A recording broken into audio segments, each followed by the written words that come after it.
There's so many systems out there that are old, that just need to be modernized. And when they are modernized, guess what?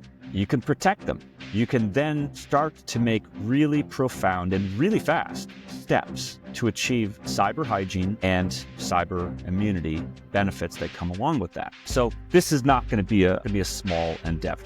It's going to be a massive project. And I don't think it's not going to take just 2025. It's going to be a multi-year process, but it's going to start this year. And MSPs are going to be heavy lifters of these projects to be able to advise, to identify where these modernization efforts need to begin. And they're going to be really critical players in terms of getting those systems modernized and protected.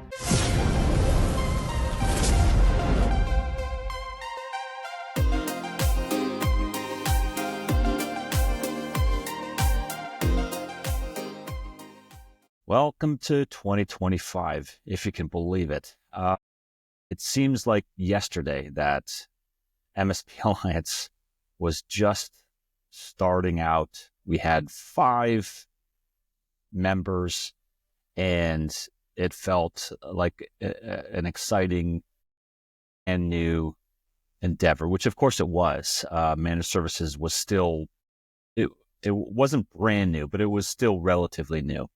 And 25 years later, we're still at it. But most importantly, our members, are still at it. And that's just such an amazing testament to the longevity of what many people in the analyst sector, in the press, the channel press, the vendor community, and quite frankly, even a good number of service providers, right? The VARs back then just didn't think that managed services would ever amount to anything. And who knew? Well, you guys knew. And that's what we're going to talk about this year. This episode is dedicated to all of you out there who believe today, right? Doesn't matter where you came from or if you didn't believe in it so much. But today, I think there's no doubt that managed services is here to stay. It's not going anywhere. And managed service providers, MSPs, have an undisputed leadership role in our modern day society, at least in terms of many elements of corporate governance related to IT, information technology management, data privacy, data security, and certainly cybersecurity, all transit through the MSP organization today in many important ways. So we're going to be talking about what to expect. Now, I'm not going to make predictions. There's a lot of podcasts, a lot of material out there, will give you predictions of what they think is going to happen. I'd like to think that this is no longer a prediction. This is a very educated statement on what we see happening, but is not necessarily reported out there. And so it's less of a projection or prediction, more of this is what we're seeing. This is why we believe these things are going to continue to happen, and what you as MSPs need to do to make your practice profitable, secure, and also do the same for your customers. So I've got a lot to cover. Now, I'll just say this right now. We're doing a webinar. If this podcast airs before or after the webinar, I guess, feel free to go and reference it. But it's a webinar that we're doing on a lot of these issues. Greater detail. We'll have some guests, some MSP guests on there talking about their opinion of 2025 and what's coming up. But I don't think there's anybody that I've talked to who says that 2025 is going to be anything other than a stellar year for managed services. And if you take note of these elements and your MSP practice is positioned to take advantage of these opportunities, you're going to do really well this year. And if you're not, if you're maybe you've got some things that you need to work on, well, keep listening, because I hope that there'll be plenty of little gems of wisdom that you will be able to put into practice in your own MSP business and start to capitalize on these opportunities, because they are very numerous. They are very profound. And, as I keep saying, we need more MSPs, more qualified MSPs. All right. So I'm just going to dive right in here. I've got probably close to a dozen kind of themes that I want to get through. So I'm going to get through it very quickly. Here we go. First of all,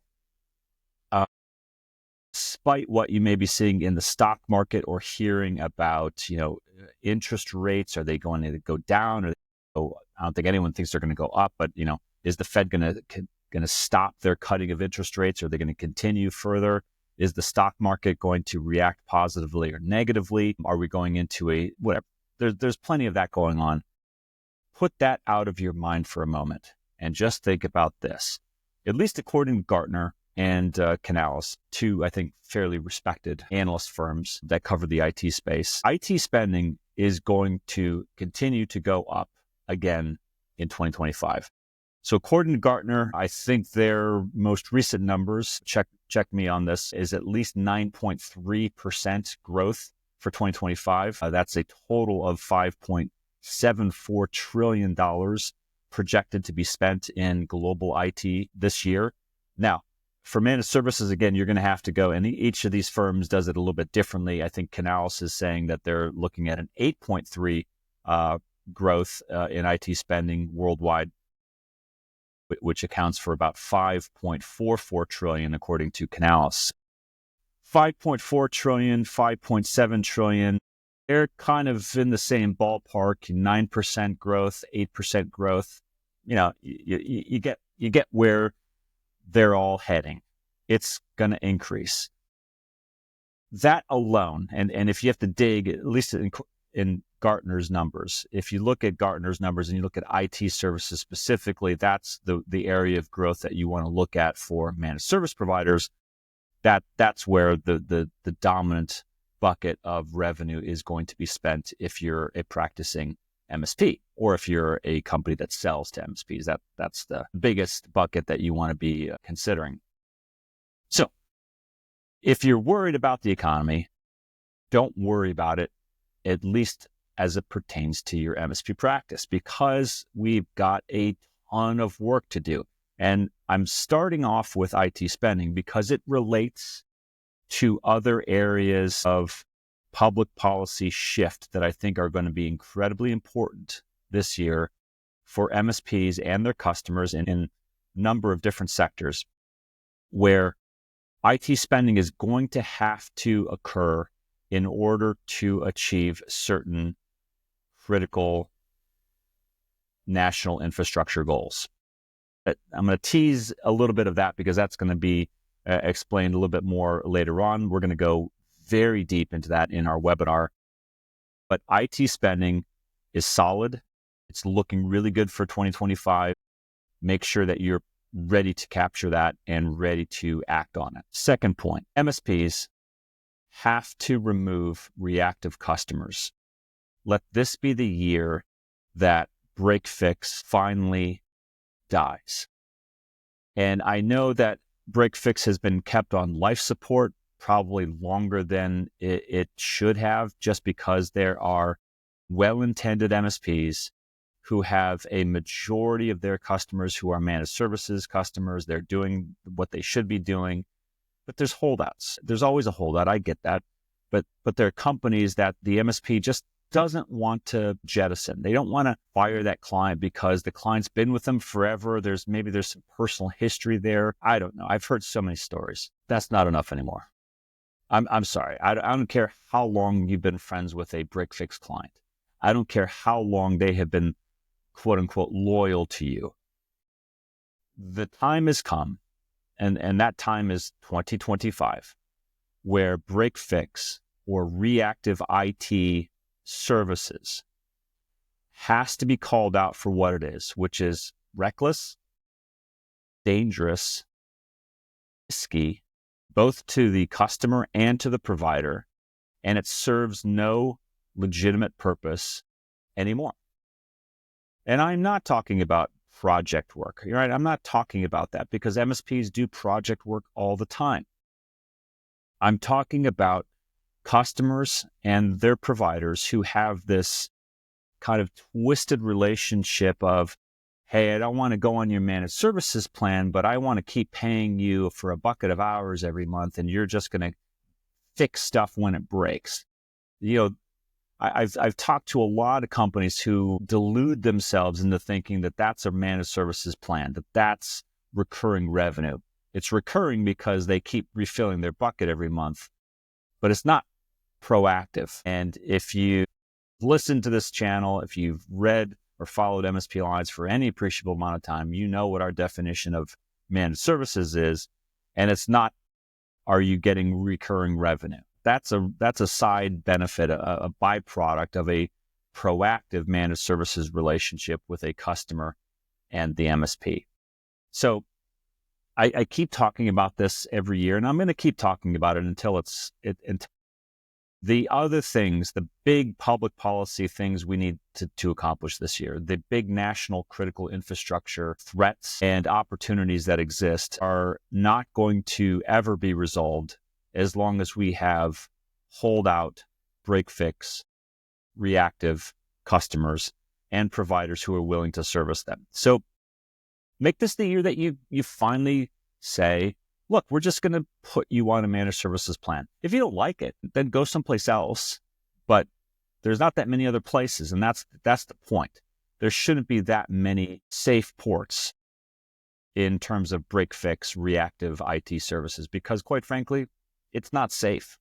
It's risky, and you shouldn't be doing it, and your customers shouldn't be receiving that type of a service. So make this the year, and your customers will thank you for it, and you'll be doing the right thing. Moving on. Over the last couple of months, you have heard from us a lot about entering into a period of deregulation. Now, I want to be careful about how I phrase this, because I think that there's competing or seemingly competing ideas at play here, where I could say we're going to enter 2025, and 2025 is going to be a year of deregulation. But I could also say we're going to see new cyber regulatory activity, and you might say, huh? I thought you just said there's going to be deregulation. How could there be deregulation and new regulation at the same time? Well, let me explain. I'm just talking about IT, information technology, cybersecurity.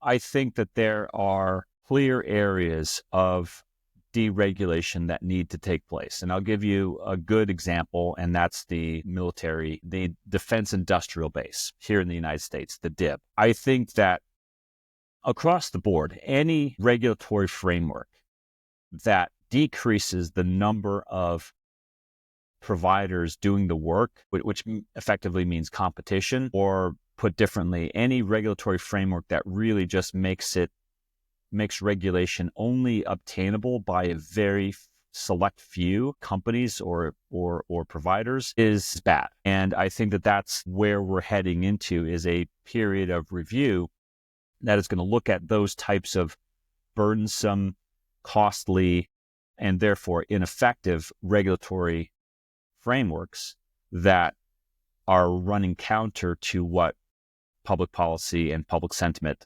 really is. So I'll give you a great example. I haven't been really shy about this, and it's not that I'm the only person saying this. There's a ton of people out there who believe the same thing. If you look at the very necessary improvements that need to take place amongst the defense industrial base supply chain, I'm talking about not just the prime, contractors. I'm talking about everybody below the primes, including those supply chain vendors who make products and services that are used in the defense industrial base collectively. I don't think anyone would argue that we have to radically and quickly improve our cybersecurity hygiene and cybersecurity posture. That's how I feel. I'm not alone in people who think that. But I'm also aware enough, at least that's my opinion, that current regulations to achieve that cybersecurity preparedness are not working. They're clearly not working. And I see this every day by MSPs who are really, really confused about what's going on with CMMC. And it's been 5 years. And we don't have 5 years to sit around and wait for regulation to finally make sense. It needs to happen quickly. And it can happen quickly. And in the hands of MSPs, it can happen really fast. But they can't be hindered, or they can't be exposed to overly burdensome regulation that makes their job more difficult. And that's where I'm talking about deregulation needs to happen. But I also think that there are some areas that we don't have any regulation at all that we need some. And I'll give you another example of what that new regulation might look like. We've talked about cyber immunity. We've talked about this idea that if you're an organization and you are doing what you should be doing from a cyber hygiene perspective, that you should have some protection from civil and other types of penalties or fines or legal action that could attach itself to you if you were the unfortunate recipient of a successful cyber attack. Remember, you're doing everything you should have been doing, but you were victimized anyway by something in the cyber criminal underworld. In order to achieve that, we need federal and we need state activity. We need something, either a law, or we need an executive order, or we need a governor to issue an executive order that allows that type of concept to move forward. And I'll tell you right now, there is a massive amount of work that needs to be done in terms of cyber modernization, which is my next point, which is we will never get to a point of cyber immunity until we have cyber modernization from top to bottom. And I am talking about from the federal government, all the federal agencies, all the state governments, local, municipal, provincial governments. It doesn't matter. Everybody has to play their part. And that means those legacy systems, those legacy servers that aren't supported anymore, no vendor is supporting them or issuing patches for them because they don't sell them or manufacture them anymore. And those systems have archaic applications written in some code that nobody uses anymore because it was written 30, 40 years ago, but it's too expensive, to replace. That's what people say. And so what happens? You've got a system that isn't being patched. It's not really being secured. It can't be secured because it's so old. There's nothing new in the arsenal of cyber defense technology that really looks at protecting that type of archaic system. It needs to be updated. It needs to be modernized. That's what I'm talking about. There has to be an investment. And I'm not saying that it has to be massive. But taken individually, if you're a state government, you're going to have to look at some of your systems. Maybe it's the system that handles your voting. Maybe it's a system that handles your healthcare system, or your insurance, or your banking regulation, or maybe it's something that helps you pay your parking tickets if you're a local city or county, or maybe it's something that runs your local government, maybe your local court system or your local sheriff or fire or police department. There's maybe water, maybe it's energy, and on and on. There's so many systems out there that are old, that just need to be modernized. And when they are modernized, guess what? You can protect them. You can then start to make really profound and really fast steps to achieve cyber hygiene and cyber immunity benefits that come along with that. So this is not going to be a small endeavor. It's going to be a massive project. And I don't think it's not going to take just 2025. It's going to be a multi-year process. But it's going to start this year. And MSPs are going to be heavy lifters of these projects to be able to advise, to identify where these modernization efforts need to begin.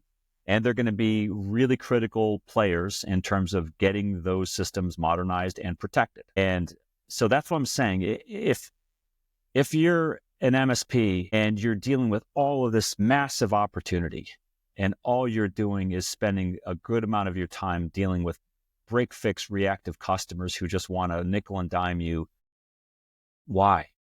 Why allow that to happen. There's so much important work that needs to take place. Anyway, enough on that. Deregulation will also run concurrently with new regulation. And be aware of it. We're going to be covering that very, very closely here at the MSPZone. And if you have any thoughts about this, or if you are observing things or have questions, certainly let us know. I want to talk about cyber frameworks and the continued evolution of cyber frameworks.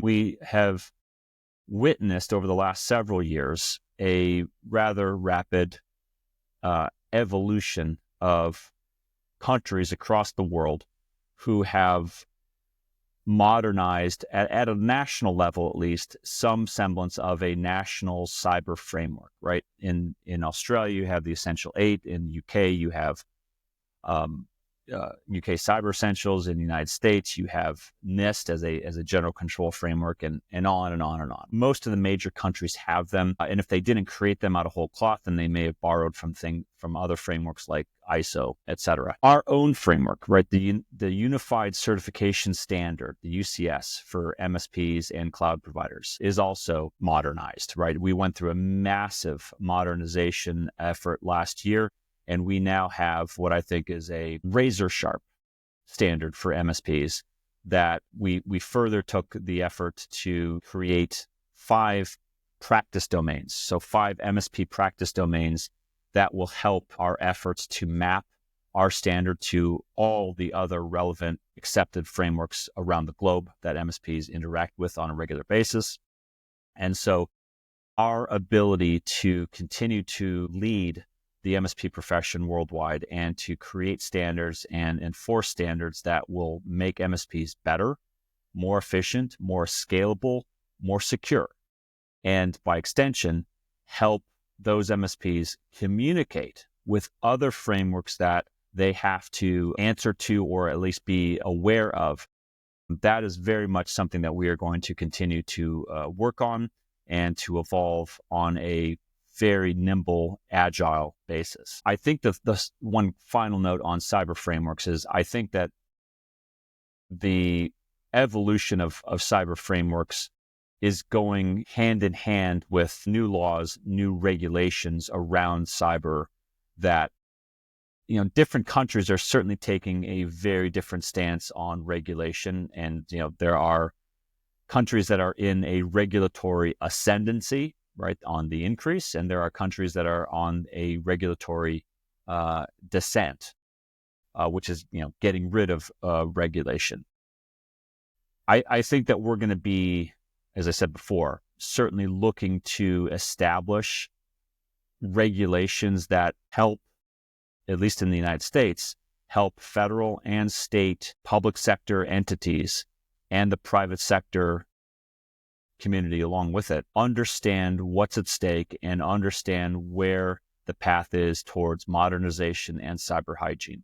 And the frameworks have to be there in order to, the frameworks, I look at it as kind of like the foundation. And then the regulation is, how do you build, the bricks, and how do you build the steel, and how do you put the iron in place and all that fun stuff, right?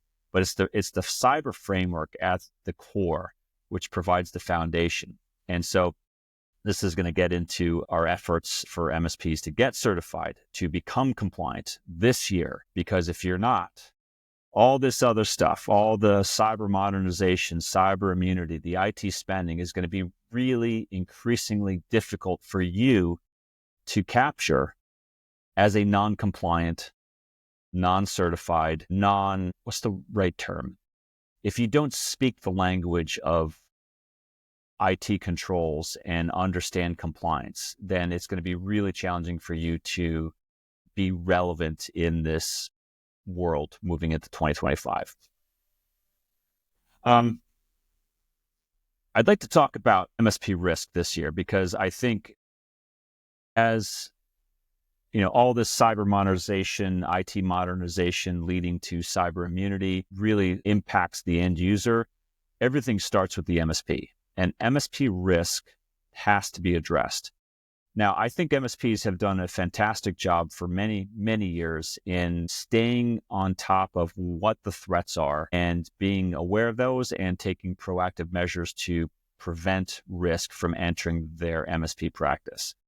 There's always improvements, but overall, I think we've done rather well.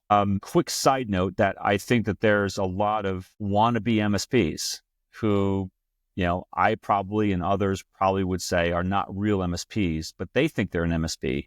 And they're doing things more like a break-fix company, more like a consultative, reactive company would, but they still want to have and wear that mantle of MSP. We've talked about this. This is not a new concept. It's been around for decades, but we're going to continue to call out and isolate those non-modernized MSP practices who want to deviate from the standard. And we have a standard in our profession, and if you do not meet it, you don't have a right to call yourself an MSP. Now, no one's licensing you, but you don't have a right to just go out there and do whatever you want and make up whatever rules you want and ignore 3 or 4 decades of MSPs who have put a lot of thought and hard work into their own businesses to run their businesses in a proper way, in a safe way, and just do whatever you like. And that speaks directly to MSP risk. So there are 3 areas that I would like to just briefly touch on for 2025 that I think are going to be really critical if you want to address and lower your MSP risk. Number 1, internal practices, right? And that leads to certification, but before certification, you have to be doing the right things the right way. Backing up your data, employing all the security apparatus technology that you sell to your customers should be pointed inward at your MSP practice. You should be using MFA. You should be doing all these things. You should have good change control management, on and on. I'm not going to go through the whole list, but internal controls are really critical. And that's one of the first ways that you can start to address your own MSP risk. Certification, compliance, is the manifestation of you having adopted and implemented those internal practices and controls. That's how you get to be certified. That's how you get to become compliant as an MSP. So that's number 1. Number 2, your legal agreements. If you are still running around with an old contract, an old service agreement that you had drafted 10 years ago, because you went to an MSP World Conference and you saw someone up there on the stage saying, hey, you need to have an agreement that's signed between you, your MSP practice, and your customer. But guess what? Times have changed, and you need to get that agreement revised. You have artificial intelligence, more on that in a moment. You've got new supply chain vendor risk that you have to deal with. You've got certainly new cyber threats that must be contended with. All of these things have to be considered. And guess what? This is the good news. If you have your contracts modernized, they're going to do so much, taking your existing internal controls and applying them into a legal document that is going to be very powerful and persuasive in getting your customer to understand what it is that you are willing to accept as risk and what you are not willing to accept as risk. And that includes your supply chain vendors, because the last thing I would ever want you as MSPs to do is to take on the burden of your vendor supply chain, especially when your vendor supply chain might have blanket statements that say, hey, we have no risk, we have no culpability if anything on our system or platform goes down. It's all on you. Those days have to be over. And the only way to mitigate that with your customers is to have a good, current, updated, modernized managed services agreement. That's number 2. Number 3, the wild card, insurance, cyber insurance. I don't want to keep beating this dead dog, over and over and over again. Is that the right term? Beat a dead dog? Anyway, there's a better term out there. I don't want to keep harping on the same thing, which is that we need a solid partnership with cyber insurance and the cyber insurance industry. And until we get that, there's a problem that needs to be fixed, not a partner in this endeavor. And we've got too much going on to sit around and wait for and experience what I just saw like 4 weeks ago. I talked to an MSP who has been certified MSP for half a decade. has never had a claim, and their cyber insurance premiums got doubled. Now, if that's what the insurance industry thinks is being helpful, thanks, but no thanks. We don't need that. That type of behavior is reckless, and it is so far off the mark, and it treats MSPs not like the risk mitigation and risk, the agents that decrease risk, both for themselves and for the customers. It looks at them as the opposite. And it tells me that the insurance carriers or underwriters in that particular situation, and any others like it, where they're doubling premiums for a customer, an MSP customer who's never had a claim and who's very well qualified, well certified, I'm sorry. That is an insurance business that does not understand risk. So I hope that we are going to get to a consensus. I want to work with the insurance industry. I am hopeful, but we have to call out this type of behavior and call it out for what it is, which is not helpful and something that we need to remove from our professional community as fast as possible. Next, the war on cybercrime is going to take a radically enhanced turn this year. And I'm not just talking about prosecution of cybercrime. I think that that's always been an outlier of why certain cybercrime activity exists, is because it's happening from nation states and inside countries where there is no possibility of going in and arresting and prosecuting someone for a crime that they committed in the United States or Canada or somewhere else in the world. That's a kind of a separate, more of a geopolitical discussion that I'm not going to get into right now. But I do think that the war on cybercrime is going to take a very marked turn in 2025, chiefly because of this modernization and cyber immunity concept.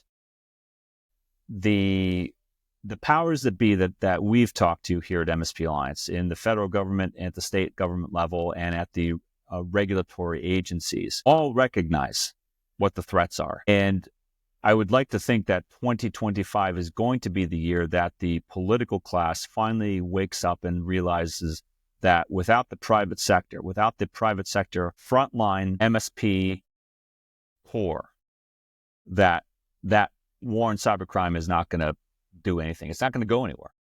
It not only will not be a stalemate, we'll probably lose if the MSPs are not properly equipped and supported.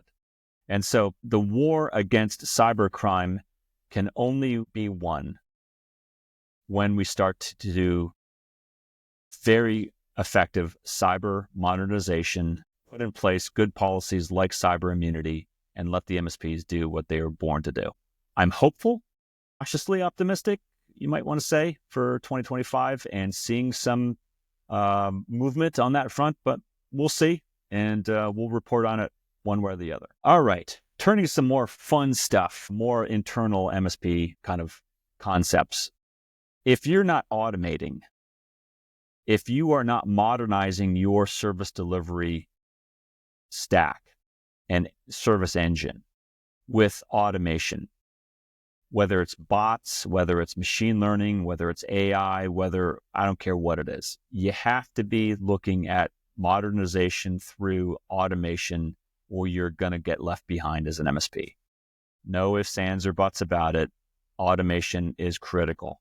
So I know a lot of you out there are doing it. In the certified community, we see a ton of automation and those types of tools showing up in the technology stack, which is good, but I'd like to see more of it. I'd like to see the rank and file MSPs start to really embrace automation and automation tools, because again, the big work that's out there with this massive cybercrime, war, and the modernization and the increase in IT spending, right?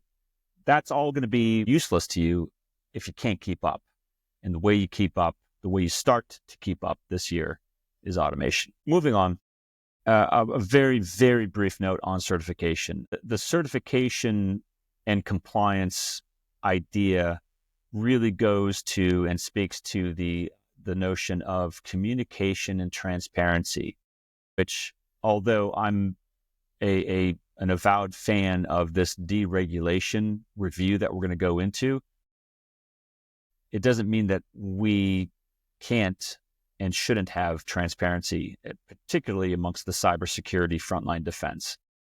And again, that's not just me saying that. Every major framework around the world, if not implicitly in its controls, then indirectly, the outcome of following such a framework is to be able to become more transparent, to be able to communicate what you as a company are doing or not doing to people outside of your company. That's the essence of compliance, is to tell someone else, yes, I'm doing what I should be doing. Getting certified is the best way to do it, right? There's not going to be licensure. Licensure is an impossibility. I've talked to so many lawmakers and people of influence in public policy that all say the same thing. Like, there's no way we could keep up. There's no way we could keep up with just the pace of cybersecurity evolution to write a law that wouldn't become instantaneously outdated by the time it was passed. Certification, private sector certification with public sector adoption and recognition of those private sector frameworks and models is the path forward. We'll see, but we're making really good progress on that front. I mentioned cyber modernization, I mentioned cyber immunity, and to a lesser extent, I think MSPs have to do a review of their tech stack. I think they have to look at what we've been witnessing here at MSP Alliance for the last year plus is a so clear and obvious shift of kind of legacy technologies that have stopped innovating and stopped modernizing. You start to see very clear evidence of MSPs voting with their feet, voting with their pocketbook, and leaving one vendor product to go to another vendor product. I am not going to name names, but there are some really good vendors out there who are doing really good work. Look, all the vendors are doing really important work. My message to the vendors would be, please don't stop innovating, because it's harmful to the MSP profession if you do. We need really good technology, and the technology that the MSP vendors, the vendors to the MSP sector create are phenomenal, really phenomenal. They're so critical to the work that needs to be done. I don't think there's anyone who would dispute that. But if you're sitting back on 10 years, 15, 20 years as a vendor, and you think that your technology is enough and you've stopped really spending any effort or time to modernize and improve that, I'm telling you, the MSPs that we talk to, they pay attention, and they are now starting to vote in very big numbers by making decisions to switch from one product set to another product set if modernization and the attention to that technology isn't there. So I would like that to be an ending on a high note, that the vendor ecosystem creating fantastic tools, technologies used by MSPs on the front lines of this war on cybercrime.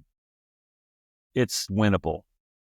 This year, we're going to see, I really believe this, we're going to see finally a overt public recognition of the MSP sector for what it is. And we are going to finally get some help from, I hope, federal government, I hope state government, I hope international governments around the world. I don't speak just for, as a U.S. citizen, but I hope all the countries around the world that are in this fight against cybercrime will start to follow these trends very closely and maybe even start to implement them. If you're listening out there and maybe you're from a different country and you're wondering, how could we be effective in the fight against cybercrime? Well, I've laid out a pretty good template, right? Cyber modernization leads to cyber security, cyber immunity, perhaps, and that alone will begin to turn the tide against cybercrime, against all of this massive disruptive behavior that we've witnessed over the last many years. It'll never go away completely, but we can make a big difference. And this is the year that it's going to happen. And it'll be a multi-year endeavor, no doubt. but this is the year that we ignite the fire and we start moving in this direction. So I am incredibly optimistic about 2025. I think it's going to be a banner year. I think there will be hardships, as there always are. There's never a year that isn't some twist or some curveball that gets thrown at us as an industry that we don't have to contend with, but we always deal with them. But this is the year that MSPs, big and small, are going to have a very, very big enhanced role to play in the defense of your customers, the governments, the agencies out there who depend on MSPs to do what you do and what you've been doing for 4 decades. So to all you MSPs out there, stay safe, get prepared, get ready for a crazy and very prosperous 2025. We have faith in you. It's going to be an awesome year. Talk to you soon.